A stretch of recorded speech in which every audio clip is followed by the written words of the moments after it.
who are joining in large number. Yesterday also, the organizers are very happy to note that till the last moment, there was presence of almost 115 participants till the fag end. So we are very happy to receive your enthusiastic participation. So today we start the day 2 of this session, and I'll just share. So today's our first guest speaker is Dr. S.K. Mohanta sir. So I would have the privilege to introduce Dr. S.K. Mohanta sir to all you fellow participants in brief. So Dr. S.K. Mohanta sir is working as a principal scientist animal nutrition in School of Animal and Fisheries Sciences, ICAR, IARI, Jharkhand. And he has more than 5 years of research and extension experience in farm animal nutrition and feeding. He specializes in grazing and pasture management, forage evaluation, and development of forage-based feeding systems for different categories of ruminants, that is small as well as large ruminants. So he has over 70 research papers of national and international review. He has 4 books and 24 book chapters to his credit. He is also recipient of coveted Endeavour Award, Endeavour Research Fellowship of Australian government, and he was also fellow of Range Management Society of India and Animal Nutrition Association of India. And he is currently the editor of Range Management and Agroforestry Journal, and also is an active member for many scientific societies like Animal Nutrition Association, Animal Nutrition Society of India, etc., etc. So we have the privilege to have such a learned speaker for us who will be delivering a talk on development of feed and fodder resources for feeding goats. So rather than taking more time, I would request Dr. Mohanta sir to kindly deliver his lecture. Over to you, sir. Okay. Screen share करें? Yes, sir. हमने stop कर दिया, आप कर सकते हैं sir.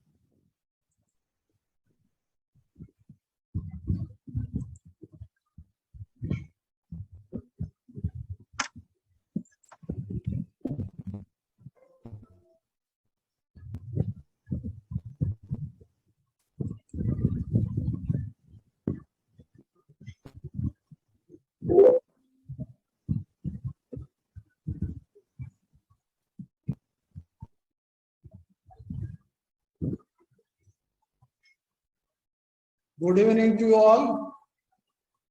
So Good evening, today sir. I will be sharing some development of. Screen is. Hello. आपका screen is visible, sir, and you are audible also. Okay, no problem. Thank you. So before introducing, means going to the topic, what you have given to me, let me myself say Dr. S.K. Mohanta, Principal Scientist in IRI Jharkhand.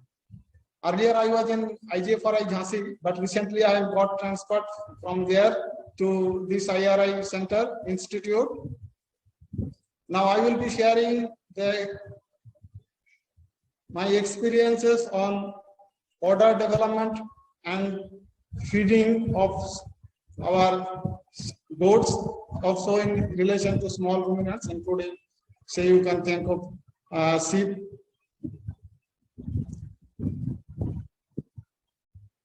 Now, as you know, that today the demand for everything, say meat, I'm in the Indian scenario, the meat, milk, even including egg, is increasing day by day. So whatever we are producing, it is not sufficient. Say today we are producing about around 200 million tons of milk, say more than 8 million tons of milk, but due to have more number of populations, I mean number of heads, that is not sufficient. So efforts still should be continued so that we can get a sustainable production from our livestock, including goats. Now, one thing is very important. Recent study from National Institute of Nutrition at Hyderabad.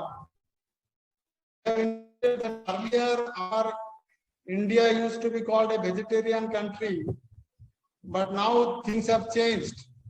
Now, from vegetarians, it has come to a non-vegetarian. The percentage, if you see, that non-vegetarian percentage is 66%, while vegetarian is 34%. So that clearly indicated that the contribution of livestock, including goat, so far our population is concerned, I mean the human population and their diet is concerned. Now, particularly if you see the scenario, we have a huge livestock population, and of course, cattle and buffalo is important, but sheep and goat as a small ruminant is also very important. Today we have, I mean, the latest census, we have the goat population around say 150 million heads. And if you consider all the species, say cattle, buffalo, sheep, goat, camel, mithun, yak, everything except pigs, all are forage consuming. So all have had a demand for forage, of course the quality forage. But of course we have a good contribution so far the livestock products is concerned, but so far the productivity of animal is concerned, still it is, means compared to other developed countries, it is 2% lower if you consider the world. Now we had an analysis that what are the responsible factors, why we are getting less productivity compared to other developed countries, whether it is a cattle or it is a goat or it is a buffalo or it is a sheep. Now it has been analyzed that the major factor, what we have found, that feed and fodder deficiency is the main responsible factors, which is contributing more than 50%. So for the low productivity is concerned, and that indicates that nutrition and feeding has to play a great role. So for the enhancement or sustainability of our livestock production is concerned. And then breeding and reproduction around 21%, and disease and health around 18%, and management also around 10%. So these are the different means. So low productivity and there, and the responsible factors why we are getting low productivity, these are their contributions. So we have to keep in mind that nutrition feeding is very important because it is contributing more than 50% towards our low productivity in animals. Now, the overall scenario of the demand and supply scenario, if we see the forage or fodder resources in India, we have a demand for around 850 million tons of green forage, but only supply 577 million tons. So there is around 30%, 30 to 32% deficiency is there or shortage is there. So for the dry forage is concerned, we have a requirement around 530 million, but we are getting almost 10 up, almost say 472 million, but only 10%, 10 to 11% deficiency or shortage is there. So for the dry forage is concerned. Now, if we consider the overall contribution of the different feed resources into our residue is contributing 54%, cultivated fodder 28%, and grasslands only 18%. But these grasslands are important, very important. So far, our sheep and goats are concerned, because these are the feed resources on which our goats, particularly the goats and sheep, are surviving. So for the cultivated fodder and crop residue, this mostly goes to our large ruminants, cattle and buffalo. Now, so for the augmenting of fodder resources concerned, we have options. Either addition or improvement in the yield of the resources, what we are already having, or the better utilization of the existing feed resources. Means the whatever we are feed resource we are getting, we have to utilize or judiciously utilize in a better way so that we can feed our animals. Or other options is that the whatever yield we are getting, say the cultivated fodder land we are having around 8 million hectares, grasslands we are having 10.3 million hectares. So there we should get an improved yield so that we can have better yield. And we have, for that we have to means practice, or we have to think about the scientific management of the grasslands and also the scientific cultivation of the fodder. So for the technology concerned at our end, so for the arable land, different technologies we have where we can produce more than 200 tons per hectare basis per annum. Say it may be rain-fed situation, it may be irrigated situations, in under arable or under cultivable land situations. But that is whatever we mostly get that as a cultivable fodder, that mostly goes to our cattle and buffalo. So for the goat is concerned, that is mostly non-arable land. So that we have around 10.3 or 10.2 million of hectares. So there we have to concentrate, and I will also concentrate on those non-arable lands where we will be getting the fodder resources for our goats. But in non-arable we have horticulture system, silvipasture system, even fodder trees also we can have, and also the grassland development. Now we also have some non-conventional fodders. Many times we utilize azolla, Lithyras, cactus, and also fodder sugarcane recently. That is, of course, fodder sugarcane is used for the cattle and buffalo, and also some non-competitive land use, some say fodder from orchards or plantation crops, and also fodder on field boundary, and also recently that hydroponic technology also going on where we can get some fodders from grains, available grains. But today I will be concentrating on non-arable lands, which are the main feed resources to our goats. Now, first one is the horticulture systems. Say we have amma and anjan grass, which is Sankara ciliary. So whatever the after in horticulture system, say as a horticultural crops, we can utilize anola, and as a grass or legume component, we can use anjan grass. And what we have found at IGFRI that if we practice this type of horticulture systems, amla-based horticulture system, we can have around forage or fodder around 8 ton dry matter per hectare, where we can sustain around, say, in terms of PSU 2.4 to 2.6 SU, or in terms of adult goats, it is 24 to 26. So this type of horticulture we can practice for better fodder productions. Similarly, guava plus Sankara ciliaris and stylosynthesis is also guava in that situation, means as a combination of grass and legumes plus horticultural crops, I mean fruit tree.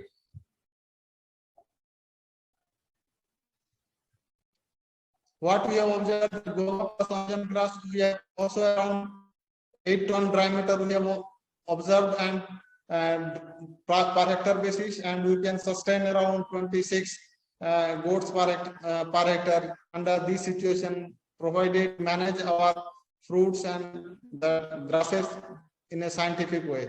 And this type of system is going to be suitable for our semi-arid situation, particularly semi-arid and arid situations. Similarly, we can think of systems where we can, as a Sankara ciliaris, as a grass, and stylosynthesis, as our legume component, and we can cultivate there, and we can also get from this type of horticulture system around also 5 to 7 ton diameter per hectare per year basis, and we can sustain that around 70 to 23 goats per hectare basis.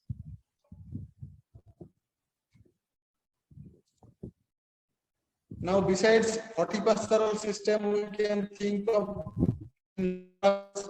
non-arable system, the silvipasture system, where we can use also some as a silvipasture fodder trees plus some grasses and also some legumes. And here the ficus infectoria based silvipasture system, what we have observed that under semi-arid situation it can give 12.3 ton dry matter per hectare basis, and we can sustain 30 to 40 goats per hectare. So these are some different systems that we can use for our better utilization of non-arable land and to have good yield of fodder. Similarly, Hardpika binata based silvipasture system also we can have. These are all already tested in our IGFRI Jhansi condition in semi-arid situations, and there we have got this type of productivity and we can sustain around 20 goats per hectare basis. And the grazing may be continued in these situations, up to January, February, from August to January, February, except 2-3 months when there is a particularly high summer and heat stress is there, and that April, May, June, like that.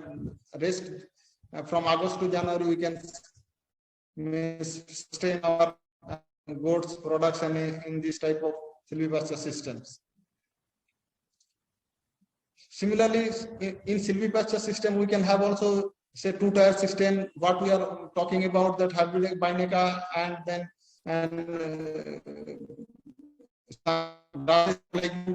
also we can think about 3-tier systems where there will be some fodder trees and also some shrubs and some grass legumes component.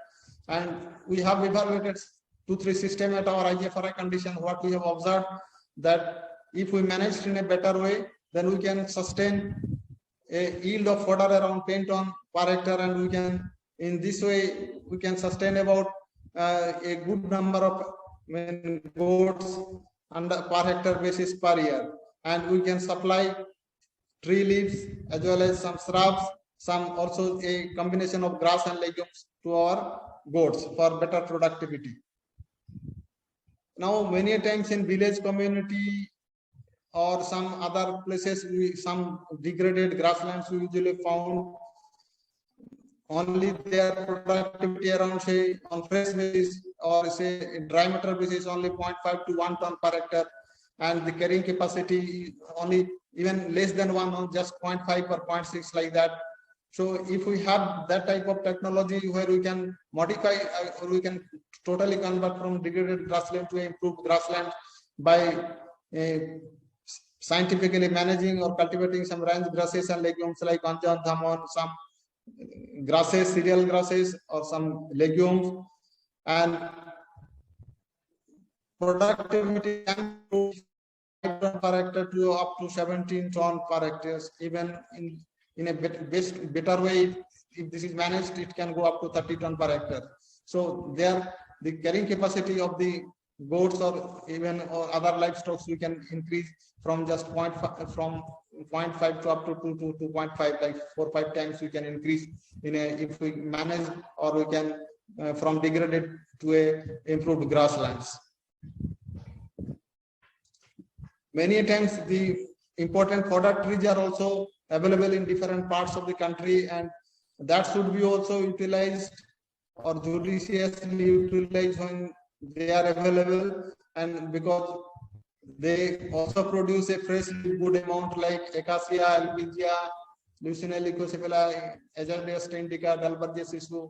This type of tree leaves are also rich in protein and also have a so for the good nutrition supplement to our particularly small ruminants, goat and sheep. And in different situations, we have estimated that it can means under whether it is a barn plantations or it is a tree-based plantation, we have an estimated that it can contribute up to 12 million tons of fodder in the form of tree leaves that can contribute to our livestock. Now, I will be concentrating so far the feeding is concerned, so far the goat is, it is true that so far the resource poor farmers are concerned, still they are preferring our means rearing of goats and sheep because of some favorable points we have. that adaptable to different climatic conditions, require lesser space in compared to our large ruminants when we compare, and able to use poor quality forages of different kinds, and also reproduce at lesser age, and we can get more number of offsprings, and number of no problems in marketing, or some lesser risk is there, and also requires some as a lesser financial input. So these are the some favorable points are concerned so for the goats and sheep production is concerned in compared to our large ruminants or cattle and buffalo, because they have the some there is a problem because you should have some resources you have, but so far the resource poor farmers are concerned, they are very important and factors. These are the so far the sheep and goat production is concerned. Now, when a goat is allowed to graze, naturally, how much they will consume from a range or pasture or grasslands, it will depend upon its control the hypothalamus where the is there, but these intake also depend upon the demand of the animals as well as the availability of some constraints or aside from the availability of pastures or biomass.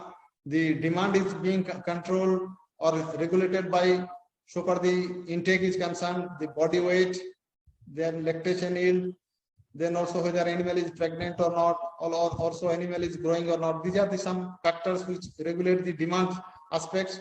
I mean how much forage or fodder the animal will consuming, and also the availability is being regulated by the forage biomass available, the quality of the forage we are getting from the pastures, and also the fragility of the total system and also canopy structure. So I mean when animals are allowed to graze freely, so these are the different factors that regulate the intake of the animals in the pastoral systems. Now, as you know that when animals are allowed to graze, say there is a choice, and what we have observed is already reported that if freely allowed on a range plants, then and it is say the different type of components they are going to consuming, whether it is a grass, fobs and browse in the sense tree leaves, or fobs that is edible weeds. So the different what we have observed is a percent of intake, that is the cattle, sheep. In case of cattle, the consumption is around 70%, while goats it is only grass consumption is only 20%. But so far the browse is concerned, it is just reverse. So far it is concerned, and while goat it is 60% only, it is 10%. So that's why it clearly indicated that so far the goat is concerned on a range situation or a grassland situations, it is a browser, while cattle and sheep is a grazers. So that's they sometimes many times the grazing behavior is also very important. So for the when we are allowing animal to graze in the grasslands, so that if we want to utilize judiciously the forages available or biomass available in the pastures, then we should have a combination of sheep and goats, or say cattle and goats like this, so that all the available resources, grass, fobs and browse are judiciously utilized. Now, in a broad, say, feeding systems of the goat is concerned, it is extensive system, can be divided into 3 categories: extensive, semi-intensive and intensive systems.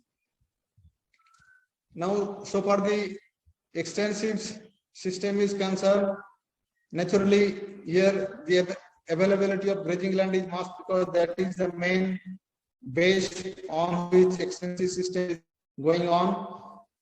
And of course, it is a low input and low output system, and there is a minimum means weight gain or milk production and minimum production also per unit of land. So I mean it is a very low input output systems, and of course, but other things are important, that the family labors are utilized in these systems, and minimum requirement of resources and labor in the system, because animals are allowed to graze freely in the whatever grasslands or rangelands available, or even other lands where even fallow lands are available, their animals are allowed to graze. And what we have observed that of course the performance of the in this system, whether it is a sheep or goats, it is naturally under extensive system, it is comparatively very low. Say even say 15 to 18 kilo of body weight, it reaches up to 6 by around 6 months. Still it is, seems to be very low. And whether rather we should have a target 25 to 30 kg body weight by 6 months, 6 to 7 months, so that we can have a better income or profit from our goat production systems. Now, so far the semi-arid is concerned, of course, here is limited use of land, and also then when animals are allowed to graze, then again when they come back, the supplementations are given. Here, of course, the production is, of course, it is better than an extensive system, but lesser than our intensive system. But comparatively, definitely better weight gain and milk production is there, and also lesser requirement. Of course, better production from also protection from adverse and climatic and wild elements, and lesser requirement of resources and labor in this system also. But here is the important thing is that whatever they are getting in the grazing as a grazing resource or as a grazing material, after then when they come back, the supplementation is given, so the requirement is trying to meet, so that they have the better productions. And we have an experiment in our IGFRI Jhansi, what we have observed, that if we give a supplementations and in a system in under semi-arid, that is in a semi-intensive system, then we can have a better production. And what we have observed, that as a concentrate supplementation, if we say, when say the input we give around say 100 rupees, say we can get as a net income, we can 125 rupees in concentrate based group. Similarly, if we give a fodder, say the Barsim supplementation or leaf supplementation, there also we can have a net profit, what we have observed. So it is not only necessary that sometimes we have to give a concentrate supplementation. If you have a good fodder resources, say Barsim or Lucerne, so in place of concentrate, we can give a supplementation to have a better productivity and better return from our watery system or systems or livestock production system under semi-intensive system. But one thing is important, when we are allowing to graze the animals, then we have to also consider our grazing system, what pattern or what grazing management practices we are following. And we have a different management practices. So for the grazing is concerned, whether it is sometimes natural, like rotational, deferred rotational, like this, some improved system is also there. Now, if we consider the rotational system, where the total grazing area is compartmentalized, I mean some paddocks are created, and among the paddocks they are rotated with a particular set days of interval or time interval, where so that we can manage the grasslands also in a better way, so that they can give more biomass during the period of grazing. Similarly, we have rotational systems, the improved management system. Of course, continuous, that is not a good system, but many a time it is a illegal practice. Whatever grazing land we are having, that that is continuously utilized without any rotation or other things, or it is sometimes just 1 to 2 days rotation. And also cart and carry system is also there, where no grazing are not allowed. Whatever the means grasslands or biomass is available, that is cart and then harvested and then fed to the animals after carrying to the animals where animals are there. And when animals are allowed to graze, the grazing, the pressure, I mean, or the carrying capacity of the animals, that also we have to consider. And what we have found, the different grasses we have, the different carrying capacity, like Sancras satigera, Sancras ciliaceae, Hetopogon contrast, or Bacchus. And of course, it has been evaluated in goat, but it has not been evaluated in goat, but it has in future it should be also evaluated goats, because that's what I'm telling, that in case of goats, some sorts of browse or leaves also or shrubs should also be there, but it was totally some Sancras pastures or some Dichanthium annulata pasture like that. So that's why sheep were introduced, and what we observe that as a sustainable this type of pasture we can sustain this number of animals on per hectare per year basis. So for the intensive system is concerned, of course, it is a high input system and also as well as high output system. So here stall feeding, rearing with provision of concentrates and forages, or means cultivation of forages, also grasses, also they are cultivated in a scientific way.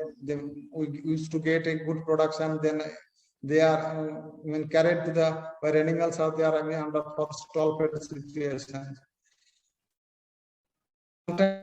It may require grazing lands, so other feed resources are utilized. But here important thing is that under intensive system, what we have achieved maximum weight gain and milk productions, and also maximum production per unit of land. If we have a land, means if we fodders are cultivated and then we obtained or becomes available from that cultivable land, then here maximum requirement of resources as well as laborers and minimum possibility of any environmental degradation is there, because animals are not allowed to graze there. So there is no chance of any environmental degradation due to animals. And what we have observed that under intensive systems that by say in a pasture system, in a zone pasture, of course, because here intensive system in the sense the pasture was intensively managed, then animals were allowed to graze there. So in that situation, also we can have a means body weight by 6 months in kids up to 18 to 20 kilo and also like that. Of course, by 9 months or 7 months, we can have also good growth in animals. Similarly, different silvopasture system also we can have. Silvopasture, say in a 3-tier system, we have also found that the daily weight gain, say silvopasture system in the same 3-tier in the sense that as a tree, what we got Ailanthus excelsa and shrubs of the Diprostachys notans, and as a grass Sancras ciliaris. So where there is a good production from this type of silvopasture systems, and when animals were allowed, the growing kids were allowed to graze there, if it is a good, then without even concentrated supplementation, they have around 100 gram, average daily gain 100 gram per day. And also, so for there is a bone, the meat composition or meat quality is concerned, we have also a good means meat, so for the quality is concerned. But one thing is important, that in under intensive feeding systems, you have to consider the different physiological stages of the animals.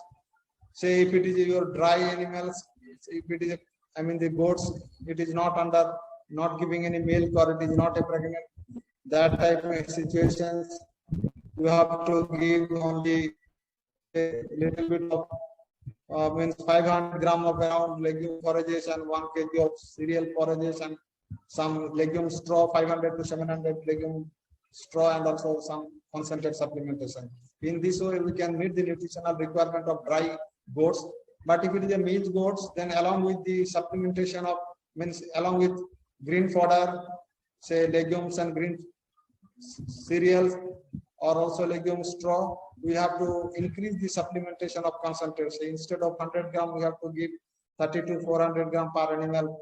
Like that, we have to think if it is a high producing animals, milk yielding animals, then we have to give the supplementation of concentrate based on it. If it is a pregnant animals, then we should feed just like dry animals, but before 45 to 50 days before the lambing or kidding, you have to give some little bit of excess concentrate supplementation. The excess in the sense, concentrate supplementation should be around 300 to 400 per animal per day, so that it can cope up with the milk animals, milking stage. If it is a breeding animals, whether it is a males or females, they are also along with some means legumes, straws, and also cultivated green fodder, some concentrated supplementation we have to consider. If it is a female animals, then it 2 to 3 weeks prior to service, we have to give the extra concentrate allowance so that it comes to a proper stage of getting serviced. If it is sometimes meat producing animals, particularly young animals, they are where we are thinking that we have to get a good body weight, then from the very beginning we have to take care very much, and we have to, along with legume straws and legume, say green forages, we have to give a good concentrate supplementation, fortified with minerals and common salts. Now, if it, because of, say, if we want to have a good growth, then we have to also consider that the feeding of milk to young kids, because many a times if it is milk is not properly given, then their animals did not achieve a good growth and they become stunted. So as a meat producing animal, sometimes it becomes a problem. So because we are not getting good body weight, so ultimately when animals will be sold, so there will be the less income or less profit from such type of animals. So we have to give also milk also to young kids, and that should be based on the body weight, and around this, say if it is in first week, second week, and gradually in first week it is 10%, second week 50%, then it gradually should be reduced, and after 9 to 12 weeks, there is no need to some, say, feeding of milk. Then sometimes if milk is not available from the animals, we have to consider also some milk replacer formulations that we can do, like this type of composition we already available. Then feeding of milk replacer, of course, gradually it should be introduced, considering the age of the animals, and ultimately it should later up to 6 to, say, after 5 weeks we can have a good amount of milk replacer feeding. We have also to consider the concentrate mixture formulation, a balanced type of concentrate mixture, combination of some energy sources, maize, barley, oat, and oilseed cakes, and also some brands and also pulse byproducts, considering the proper proportions so that it can supplement protein as well as energy and also other nutrients to meet the animal's requirement.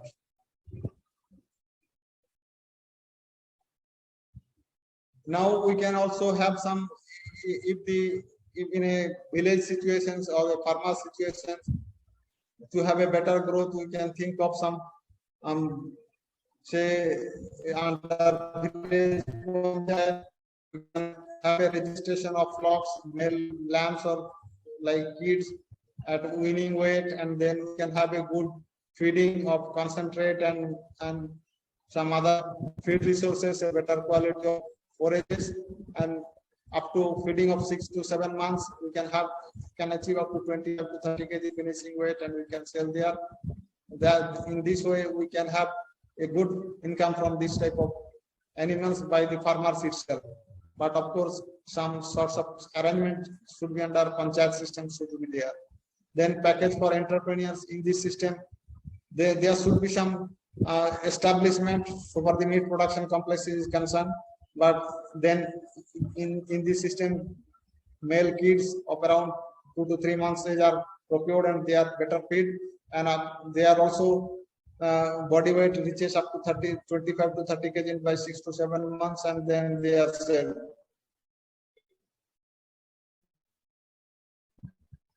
Now different feeding also we have to consider under, because there is a climate also sometimes it plays a very important role. So we have to change the feeding practices, particularly under extensive system. The supplement, we have to have a better productivity from animals.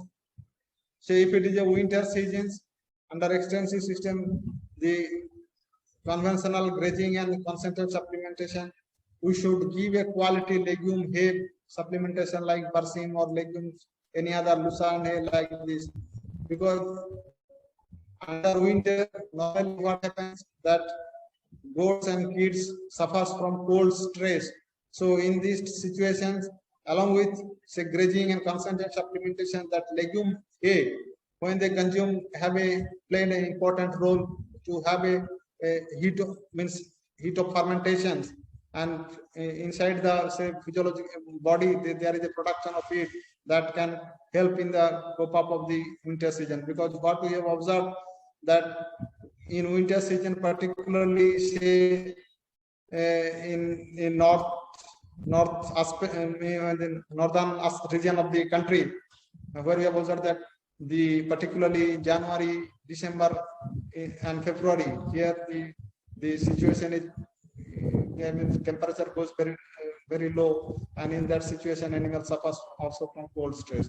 During summer, particularly say April, May, June, when animal suffers from heat stress, so instead of some in normal grazing, we should have a practice of early morning and afternoon grazing, and along with concentrate supplementation, we should some extra barley grain or maize grain supplementation, so that it can, because what we have observed that during summer some extra energy is used, so for the heat dissipation from the body is concerned, so that should be compensated in the form of energy supplementation by barley or maize grain.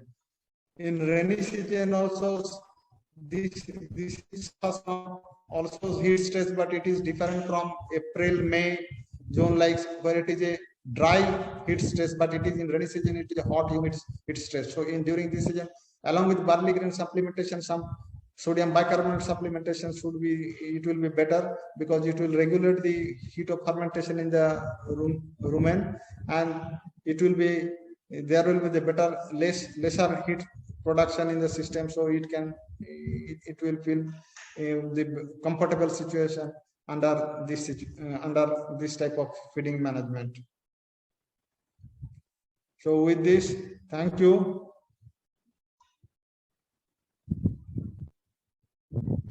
Hello. Thank you very much, sir.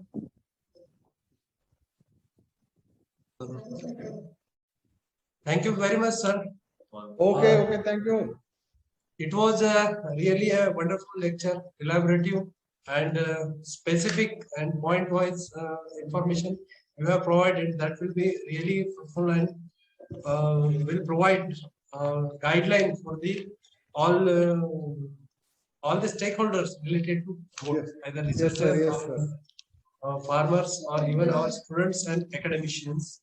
So all will Yes, get sir. benefited by your lecture. It was nice to listen you. We were talking on phone only, and this time directly we were listening you. Thank you, sir. Thank you very much. So here are some questions, sir. So Okay. Antanu Shinde, he wants to ask you that, sir, can silvipasture and hortipasture system be used in rain-fed highly coastal areas? That is also system is there, but the plant component or tree component may be say different, but system is available. Vikas Chavan is asking, sir, that which powder will be better for Eastern UP? Eastern UP. Eastern UP. The grasses and stylo, that Sencras and stylo, that can be used in Eastern UP, no problem, because that is utilized. We have already seen there. So these were some questions, and all participants, I would like to request, if anybody wants to ask any question, he can unmute himself and can ask the question. I have one question, myself, Dr. Deshpande. Sir, very nice presentation and elaborative one. Yes, sir. Myself being student of animal nutrition and one of the co-coordinators, sir. So, sir, I have one question that are there any large-scale efforts going on to develop these pasture lands throughout India, sir? Yes, we have started in some Rajasthan, some Madhya Pradesh and Chhattisgarh, because still it is not as a large scale. Some area we are developing, but we have made some further plans for the different state governments, and we are giving that, because ultimately it requires a huge fund. Say the grassland development is concerned, it is not your means on one institute is concerned, because some money should be there from the government side. Huge money should be there, because it is not a, say, from institute budget it should not be possible, because what we are now, we are giving the further plans for the different states, and we are telling that we will give the technical supports, the materials, but you have to give the funds, otherwise we will not be able to do that. And one more question, sir. What according to you, or what is your message for us, the people like university people working in university? So because that message can percolate to the farmers through us, and that message we want from you, sir. So for the message is concerned, sir, okay, what as a system, say, livestock production system is concerned, it has a bright future. One slide I have also given, that earlier we used to talk that our India is a vegetarian country. Now data is showing that now it is a non-vegetarian. So things are changing. So for the animal scientists is concerned, though naturally the demand for the livestock means products, whether it is a meat, milk, or even fish, it is increasing definitely day by day. So we have a bright future. We need not to be concerned. So far our animal scientists is concerned. Yes, sir. And at this juncture, actually, I want to share that, sir. Last 3 years, we had taken research topic for our MVSC students. In those research topics, we tried to replace the concentrate by using different leguminous fodders like your hedge lucerne and Desmantus virgatus. So we had wonderful results, and the cost of production was reduced a lot, sir. So that's what also telling. We had also experiment here also. That's what one experiment I showed there. And table is there that one group by supplementation concentrate, and other other trees and some legumes hay were there. So yes, sir. Even if you have a good quality legume hay or fodder leaves, then you can replace concentrate, no problem, because they are the so far the nutrients and other thing, it is already rich in nutrients, so it can replace concentrate. And once you are replacing concentrate, definitely the system of production is going to be a cheaper one, definitely.